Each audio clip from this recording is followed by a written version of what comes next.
Bonjour à tous.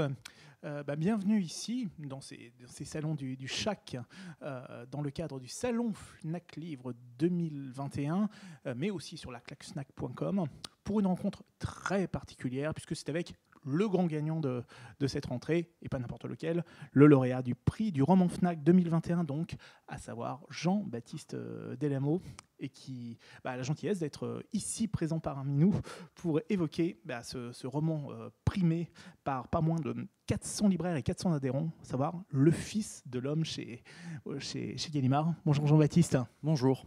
Alors justement, c'est tout bête évidemment de vous poser cette question, mais être récompensé à la fois par des libraires et des lecteurs, disons, non professionnels, ça vous fait quel effet tout bêtement ? Ce sont les prix les plus agréables à recevoir, les prix attribués par des libraires et des lecteurs. Là, en l'occurrence, c'est aussi l'assurance de voir ce livre lu par un plus grand nombre de lecteurs. Donc, je l'accueille avec beaucoup de joie. Alors, Le Fils de l'Homme, c'est le titre de ce roman. Alors, vous n'êtes évidemment pas un inconnu pour les amoureux des libraires. On vous connaît depuis quelques années. Une éducation libertine qui vous avait valu de nombreuses distinctions, notamment le prix concours du premier roman, s'il vous plaît. Depuis, il y a eu Le Seuil, il y a eu Pornographia, il y a eu encore, je sais pas, Règne animal, qui lui a été salué par, je crois, les lauriers d'une célèbre radio de service public. Bon, on ne citera pas France Inter, évidemment. Et donc, voilà, allez, encore un nouveau prix dans votre besace pour Le Fils de l'Homme. Alors, spontanément, je vois ce titre, ça me rappelle quelque chose. C'était, je crois, un roman de P.D. James ou un film d'Alfonso Cuarón, mais c'était au pluriel, Les Fils de l'Homme. Est-ce que c'est un clin d'œil, justement ? Alors non, ce n'est pas un clin d'œil à ces films-là, même si bien évidemment, enfin films et livres, même si bien évidemment j'en avais connaissance. C'était plutôt une façon pour moi de placer cette histoire sous les auspices de la mythologie, dirons-nous. Alors justement, dans Le Fils de l'Homme, on se retrouve dans un décor quasiment abstrait. Justement, où se situe l'action de votre roman ? Alors c'est un territoire qui n'est jamais nommé dans le roman, mais qui, pour moi, prend place dans les Pyrénées ariégeoises. J'ai préféré ne pas les nommer parce que c'était une manière pour moi à la fois de restituer ce territoire, mais aussi de m'en affranchir et de pouvoir le réinventer un peu autrement. En tout cas, c'est un huis clos à ciel ouvert qui se passe dans cette moyenne montagne et plus précisément dans un lieu, une maison qui s'appelle Les Roches. Alors, si les lieux ne sont pas nommés, les personnages non plus n'ont pas véritablement de nom. Qui sont ces personnages, justement ? Qui sont les protagonistes principaux de ce livre aux airs de tragédie classique, tout simplement ? Alors c'est une mère et son fils qui voient ressurgir dans leur vie un homme, le père du petit garçon, qui revient après les années d'une mystérieuse absence et qui va décider de les entraîner vers cette montagne, vers cette maison à demi effondrée qu'il s'est donné pour mission de rebâtir. Et très rapidement, cette femme et cet enfant vont comprendre que ce qui devait être un séjour temporaire risque de durer bien plus longtemps qu'ils ne l'imaginaient et que le père ne va pas tarder à représenter pour eux une menace. Et quelle menace ? Évidemment, on n'avancera pas trop dans le livre, mais ce qui marque le lecteur de votre roman, c'est, j'allais dire, un climat particulièrement lourd, oppressant, qui nous rappelle un petit peu, j'allais dire, une certaine littérature de genre, quelque part entre le fantastique et le thriller en quelque sorte. Est-ce que, à travers ce livre, qui, j'insiste encore une fois, joue vraiment sur les codes de la tragédie, a aussi cette petite, j'allais dire, dimension de littérature de genre ? Oui, absolument. C'est une littérature qui m'a nourri quand j'étais enfant, adolescent. C'est une littérature que j'aime toujours, que je lis toujours avec le même plaisir non coupable. Et d'ailleurs, vous connaissez très bien le cinéma de genre, et en particulier le cinéma fantastique, je crois savoir. Absolument, ouais. Je reste passionné de cinéma fantastique aujourd'hui. C'était à la fois un moyen pour moi de faire un clin d'œil à cette littérature-là, et puis aussi de montrer que finalement le genre est une littérature à part entière et qu'on peut tout à fait entraîner une histoire qui peut être cataloguée comme relevant du genre vers ce qu'on considère comme étant la littérature légitime, la littérature blanche. Alors, on parle beaucoup en cette rentrée littéraire de la figure du père, qui revient dans de très nombreux romans. Vous aussi, c'est une question qui semble vous obséder de livre en livre. Pourquoi avez-vous besoin, j'allais dire, d'explorer sans cesse ce thème, et particulièrement dans Le Fils de l'Homme, à l'image du titre ? Alors je pense qu'il y a probablement une raison personnelle liée à mon histoire. Et puis il y a aussi, je crois, une portée plus symbolique. Parler du père, c'est une façon de questionner le patriarcat, c'est une question d'interroger une forme de violence systémique aussi pour moi. Vous avez utilisé le terme violence, ça c'est aussi quelque chose que vous aimez aborder dans vos romans, et plus exactement la transmission de la violence.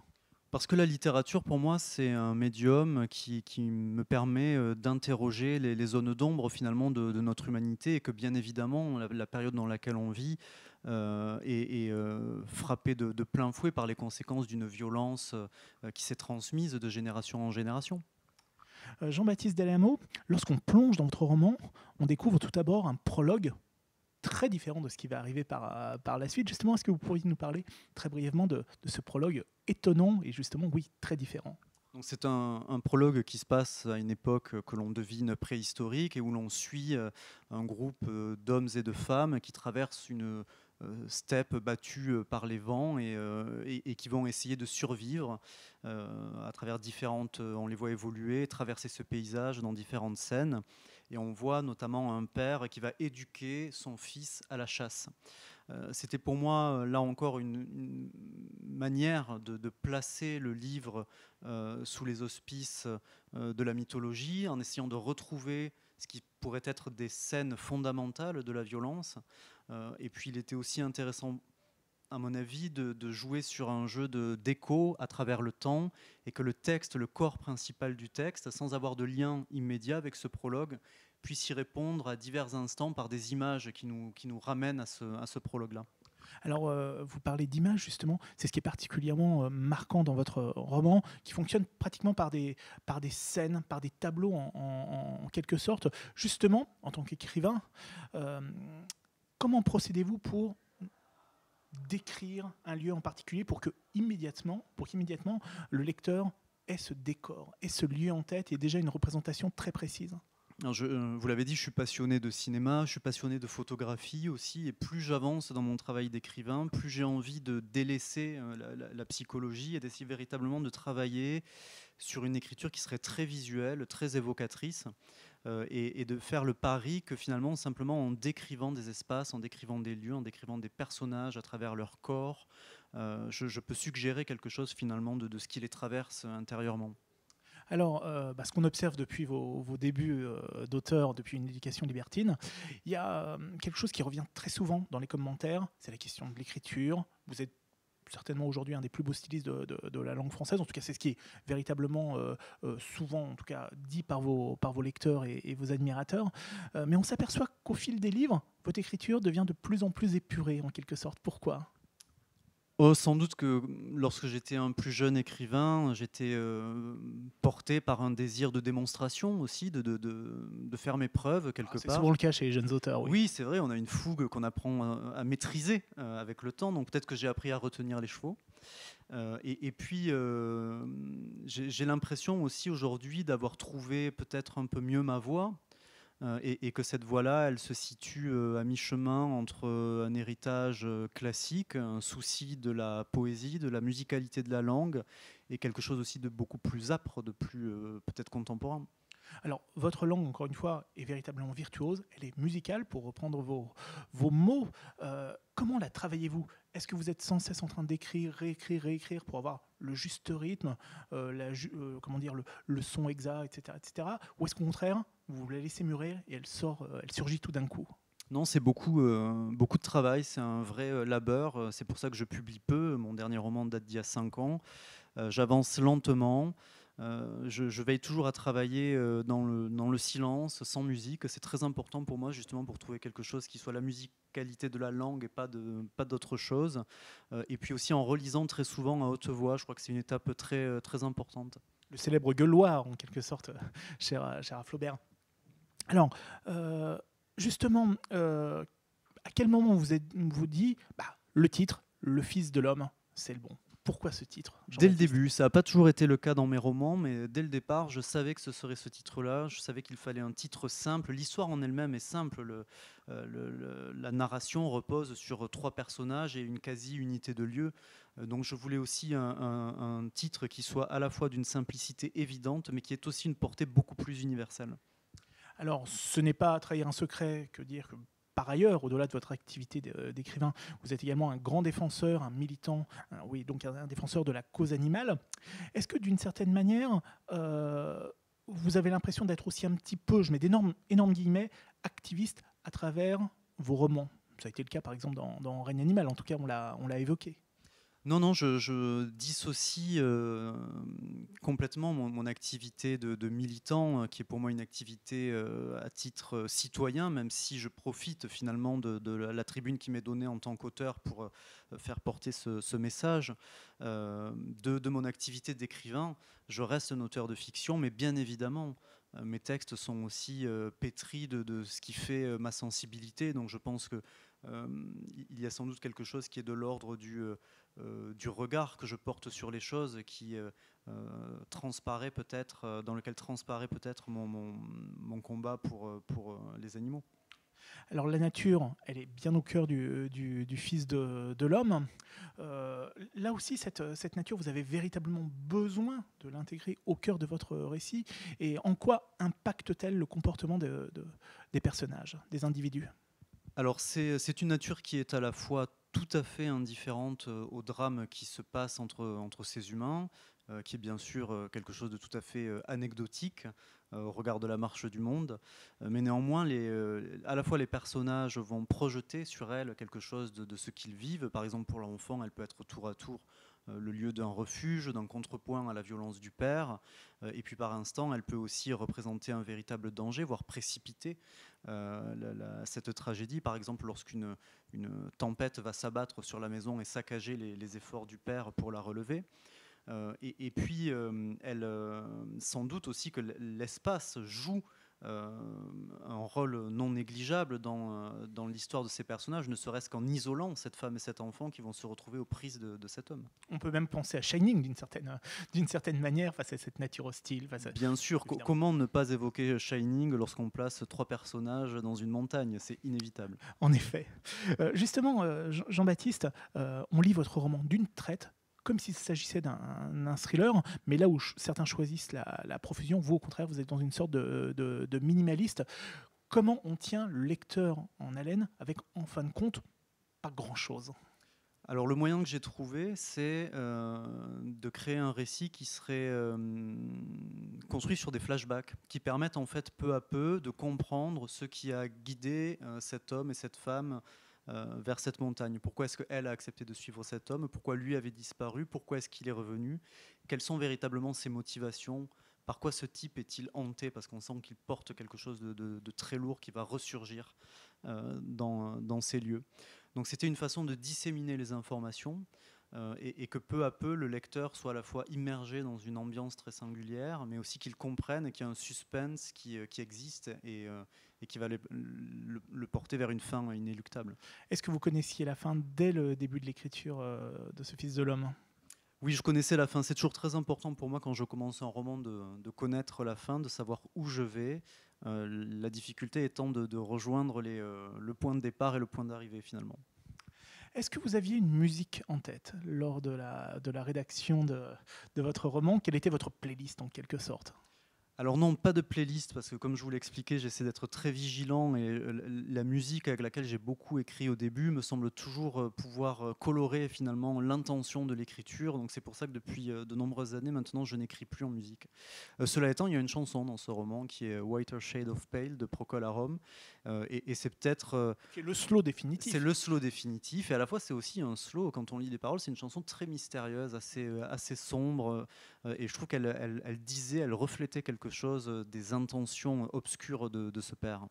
Ah oui, ce père qui voilà, est un personnage qui va vous rester longtemps en mémoire. Est-ce que vous avez, tiens, par exemple, un acteur en tête pour représenter ce père?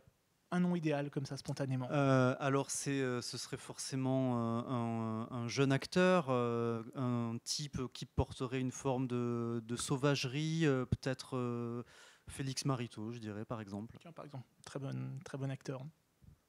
Par ailleurs, j'aimerais juste évoquer quelque chose qui est sur le titre, parce que ça compte véritablement, au-delà de l'intitulé de l'ouvrage. C'est le nom Jean-Baptiste Delamo.